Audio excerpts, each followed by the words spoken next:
Kalau kita melihat dari Keluaran pasal 4 ayat 30 sampai 31, ya, di situ dikatakan, kita nggak bawa Alkitab ya semua ya.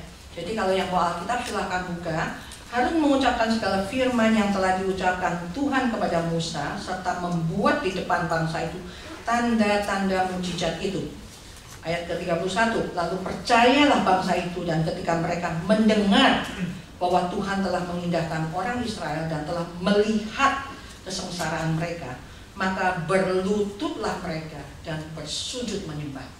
Dan yang membuat orang Israel bisa bersujud dan berlutut menyembah itu adalah karena mereka melihat perbuatan Allah. Karena mereka mendengar bahwa Allah itu mengasihani mereka, menilik mereka, maka mereka itu dengan hati berlutut di hadapan Tuhan, menyembah Dia. Kalau kita lihat Keluaran pasal 19 ayat 16, kita melihat bahwa kita dapat menyembah Tuhan karena Tuhan menyatakan diri pada orang Israel.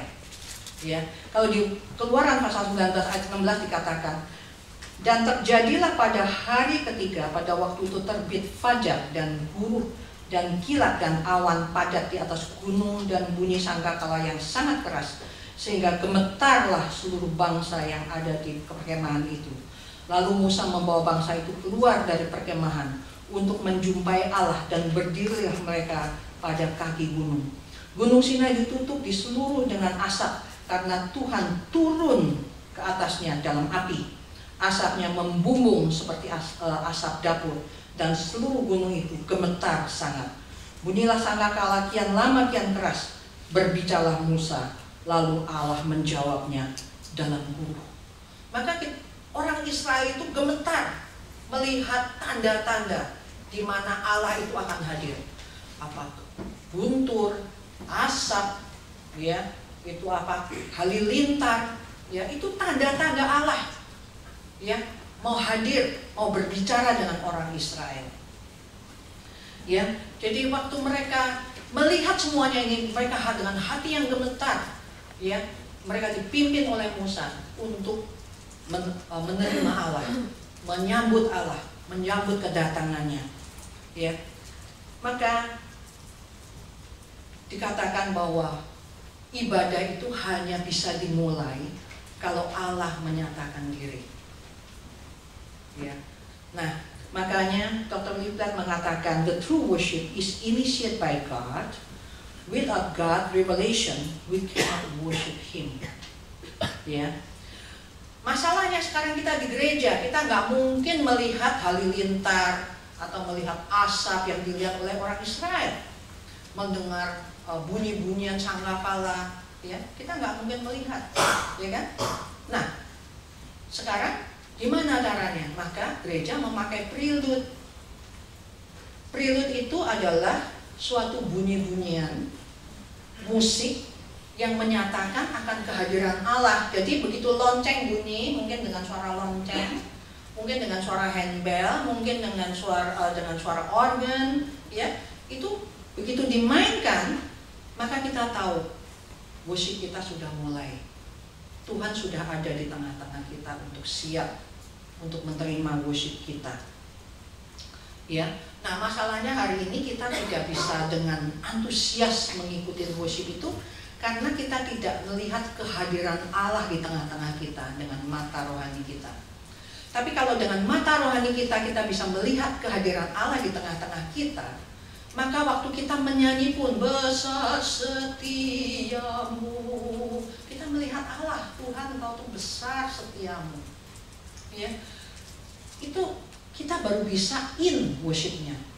Kalau enggak, kita nggak bisa in, kita nyanyi aja, nyanyi dengan mulut aja, ya.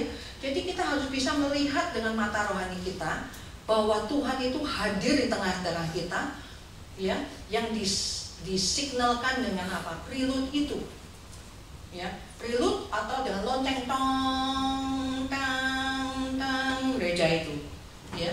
Jadi kalau kita lihat, kalau saya ikutin, karena saya di Amerika ikut, mereka punya paduan suara yang 250 orang satu paduan suara itu.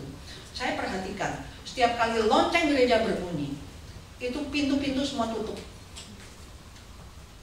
Penyambut-penyambut tamu semua duduk. Tidak berarti kita harus niru mereka, tetapi ini kebaikan mereka. Karena apa? Mereka sangat menghormati Tuhan daripada menghormati orang-orang yang terlambat datang worship. Mengerti maksud saya? Jadi kita sebagai orang Kristen jangan membuat Tuhan itu menunggu kita. Kita datangnya lenggang-lenggang, terlambat, nanti cari orang tempat gitu ya. Jangan membuat Tuhan menunggu kita. Kita harus datang sebelum prelude itu, ya, supaya kita ini menunggu Tuhan.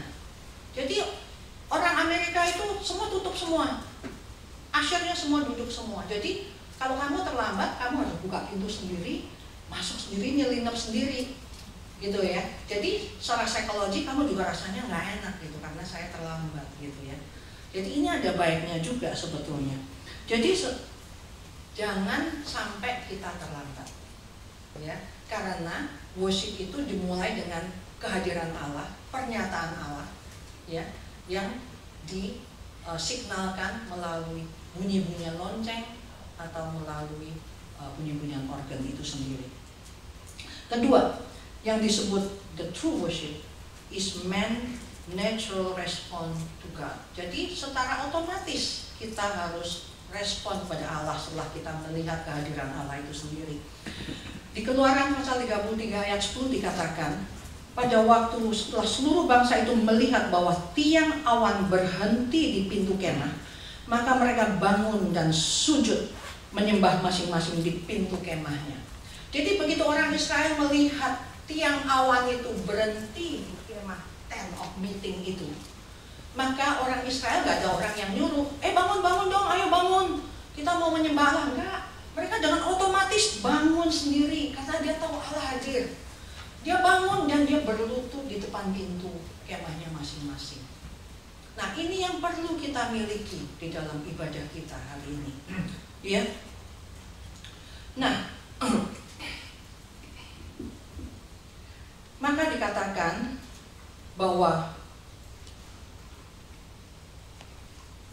tiang awan dan tiang api itu adalah mewakili Allah, ya, mewakili kehadiran Allah, mewakili penyertaan Allah, mewakili perlindungan Allah kepada orang Israel, Allah kepada Israel, ya.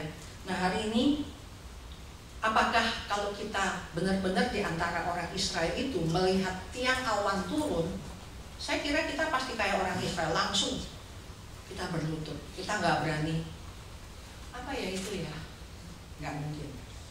Kita udah tahu tiang awan sama tiang api itu adalah lambang dari kehadiran Allah itu sendiri. Jadi waktu kita melihat kita pasti akan berlutut dan menyembah Dia, ya. Nah, worship is the total adoring response of man to one eternal God self-revealed in time. Jadi worship itu merupakan satu respon yang adoring, yang menyembah, ya, menyembah kepada Allah, ya, menyembah kepada Allah, ya. Jadi waktu kita datang ke gereja setelah prelude dimainkan, maka kita tahu bahwa Allah sudah hadir di tengah-tengah kita. Maka pemimpin ibadah itu akan memanggil kita bersama-sama. Marilah kita beribadah kepada Tuhan.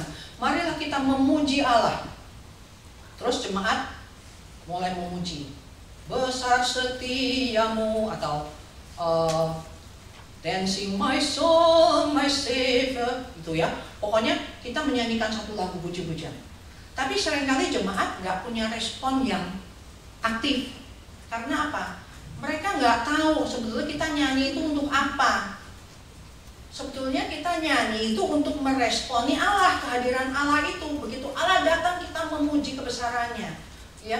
Kita memuji kedahsyatannya, ya. Jadi itu adalah tujuan kenapa ada nyanyian pujian di dalam poin yang kedua setelah prelude itu. Jadi kita respon kepada Tuhan.